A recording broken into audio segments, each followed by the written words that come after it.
siang, salam olahraga jaya. Dan terhormat Ibu dosen dan teman-teman yang saya kasih, saya akan menjelaskan materi tentang arti pentingnya bermain. Yang pertama, manfaat bermain secara umum. Secara umum bermain memiliki manfaat, setidaknya manfaat fisik dan realis. Secara fisik bermain dipandang sebagai aktivitas menggerakkan badan. Sebagai orang dewasa akan memanfaatkan bermain sebagai kegiatan olahraga seperti tenis meja, tenis lapangan, dan golf. Secara umum bermain juga dianggap sebagai kegiatan menyalurkan hobi dan menyatukan orang dalam konteks relaks sehingga banyak hal dapat dibicarakan tanpa menimbulkan gejolak yang berarti. Orang dewasa gemar bermain kadang membuat perkumpulan dan mencari hobi yang diakui keberadaan. Mereka kadang membuat festival atau lomba-lomba seperti layang-layang, lomba catur, festival yoyo, dan sebagainya. Bermain dalam situasi demikian tentunya menyatukan orang-orang dari berbagai latar belakang demi membentuk sebuah keluarga. Bermain secara umum juga berfungsi sebagai penyelamatan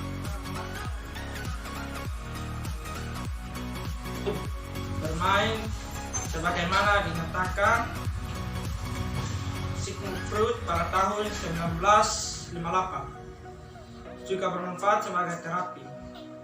Anak-anak atau orang tua tertentu yang mengalami trauma atau masalah serius diterapi dengan bermain, seperti bermain PlayStation, bermain ketian, dan manjat, dan kegiatan bermain yang dirancang. Para psikolog banyak manfaat kegiatan bermain sebagai terapi. Coba Anda tanya pada anak-anak yang mahir dalam bermain sepak bola, perak-perakan yang kegiatan efek, lalu Anda tanya anak-anak yang kadang bermain atau juga orang dewasa terbiasa melakukan kontrak sosial seperti bersentuhan badan, saling membantu atau membuat jaringan dalam berbagai aktivitas. Dalam kehidupan mereka cenderung mampu bekerja sama, berbagai memperoleh percakapan, group talking, atau pola pergiliran bicara, membuat resolusi konflik, dan mengontrol emosi agresi.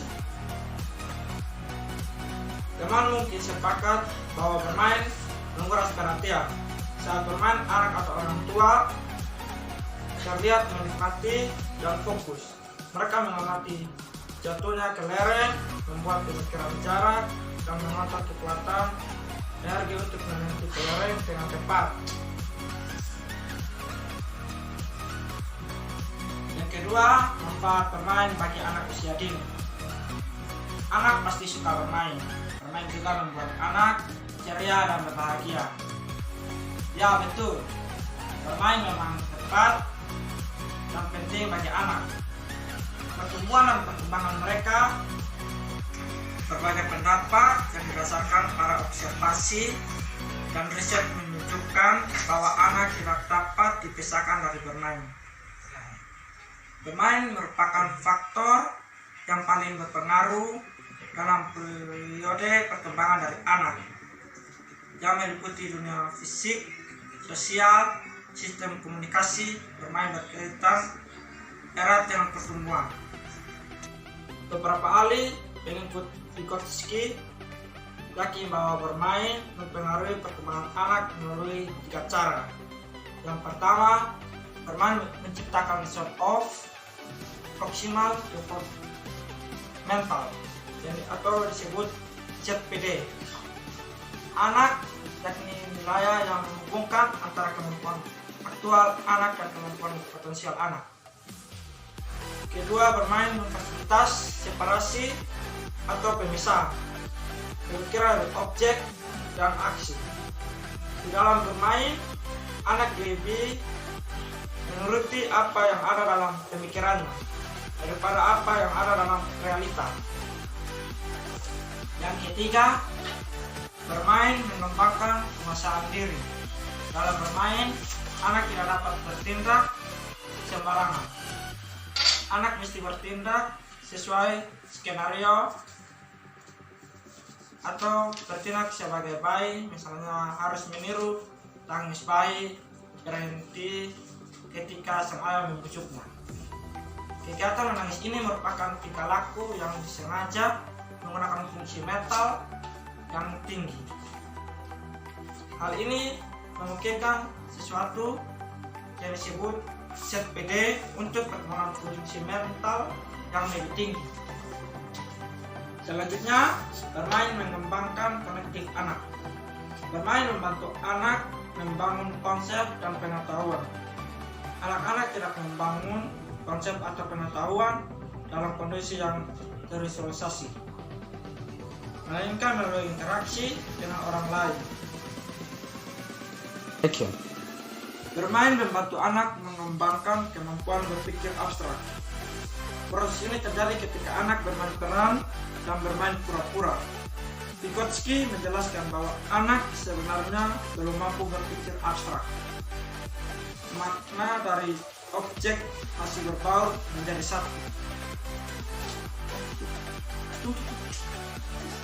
Fokus perkembangan intelektual dapat dilihat melalui bahasa dan literasi, serta berpikir logika, matematis.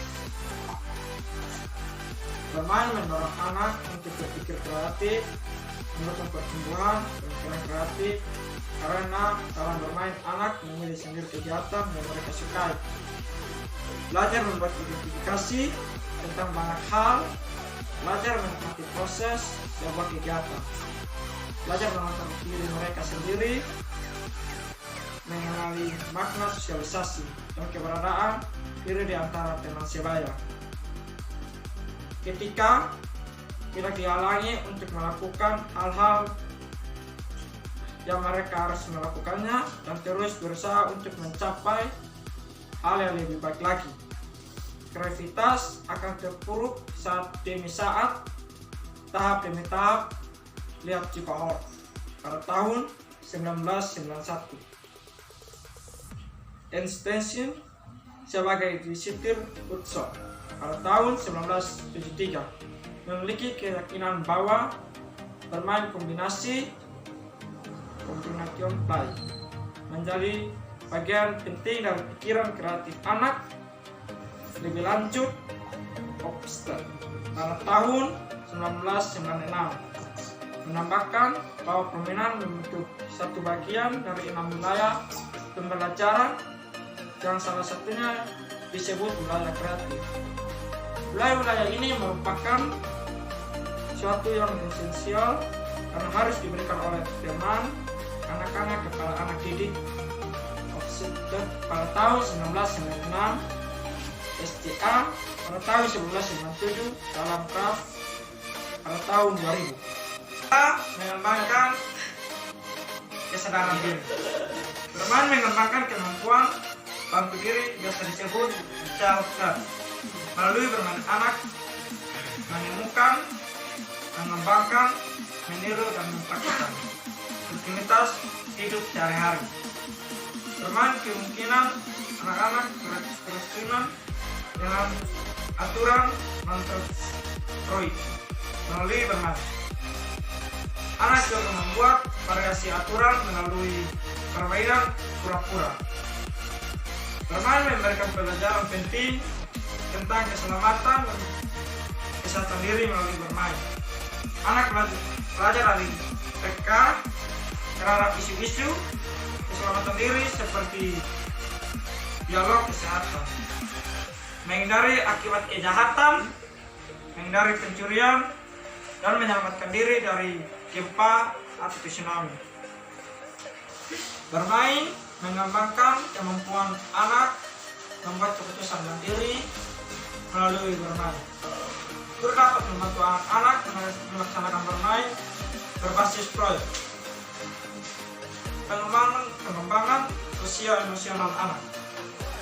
Bermain membantu anak mengembangkan kemampuan mengkoordinasi dan menyelesaikan masalah. Dalam bermain itu, menurut Catron dan Allen pada tahun 1999, anak menemukan pengalaman baru, manipulasi benda dan alat, berinteraksi dengan anak lain. dan mulai menyusun pengetahuannya tentang dunia bermain. Bermain juga membantu anak untuk membersihkan dan mengurangi rasa takut. Barnett dalam Power pada tahun 1995 menemukan bahwa anak-anak yang ketakutan akan mengurangi rasa takutnya setelah mereka membersihkan ketakutannya itu ke dalam kegiatan bermain. Bermain membantu anak menyelesaikan konflik dan trauma sosial. Bermain juga membantu perkembangan emosi yang sehat dengan cara menawarkan kesembuhan dari rasa sakit dan kesedihan. Khas pada tahun 1974, Catron dan Allen pada tahun 1999. Perasaan mereka secara positif dan konstruktif. Bermain membantu anak mengenali diri mereka sendiri. Jawablah pertanyaan ini yang muncul dalam hati seperti bagaimana aku dan teman-teman meyakini keberadaan. Apakah maksudnya Kathleen pada tahun 1981 dan Catron dan Allen pada tahun 1999. Bermain juga dapat menjadi sebuah alat terapeutik atau penyembuhan dalam kehidupan anak-anak. Mengenali diri mereka mempunyai implikasi yang penting bagi hubungan antar manusia. Sherman pada tahun 1963 dalam Catron dan Allen pada tahun 1999 menunjukkan bahwa prinsip integrasi psikologis yakni proses pemahaman seorang dalam diri mereka sendiri sangat relevan bagi proses perkembangan anak. Bermain mengembangkan motorik anak. Bermain membantu mengontrol anak. Motorik kasar anak-anak yang bermain dapat mengontrol gerak motor kasar pada saat bermain. Mereka dapat mempraktikkan semua gerakan motorik kasar seperti berlari, meloncat, atau melompat. Anak-anak mendorong untuk mengangkat, membawa, berjalan atau meloncat, berputar, dan beralih respon untuk irama. Bermain juga membantu anak untuk menguasai keterampilan motorik halus melalui bermain. Anak dapat memperhatikan keterampilan motorik halus mereka itu juga seperti menjahit, menata puzzle, memaku ke papan, dan ngecat. Bermain mengembangkan bahasa anak. Bermain membantu anak meningkatkan kemampuan berkomunikasi. Bermain menyediakan ruang dan waktu bagi anak untuk berinteraksi dengan orang lain. Mereka saling berbicara, mengeluarkan pendapat, berorganisasi, dan menemukan jalan tengah bagi setiap persoalan yang muncul. Terlebih-lebih kegiatan bermain peran. Bermain juga membutuhkan atau menyediakan konteks yang aman dan motivasi untuk anak belajar bahasa kedua. Pada tahun 1983, Toptekan dan Kopler pada tahun 1999. Karena pada saat bermain, anak-anak mempraktikkan serpihan-serpihan bahasa lain seperti halo, how are you, atau halo, apa kabar. Oleh karena serpihan-serpihan bahasa memberikan dampak kebanggaan, anak-anak semakin terpacu untuk menambah kosakata bahasa kedua tersebut. Penilaian risiko dibuat berdasarkan unsur di atas dan diatasi dengan menimbangkan kelola risiko dan mengoptimalkan manfaat. Bermain pada anak mengandung faktor-faktor risiko yang harus diperhatikan agar setiap kegiatan bermain mampu memberikan manfaat sebesar-besarnya bagi anak. Sekian dan terima kasih. Salam olahraga jaya.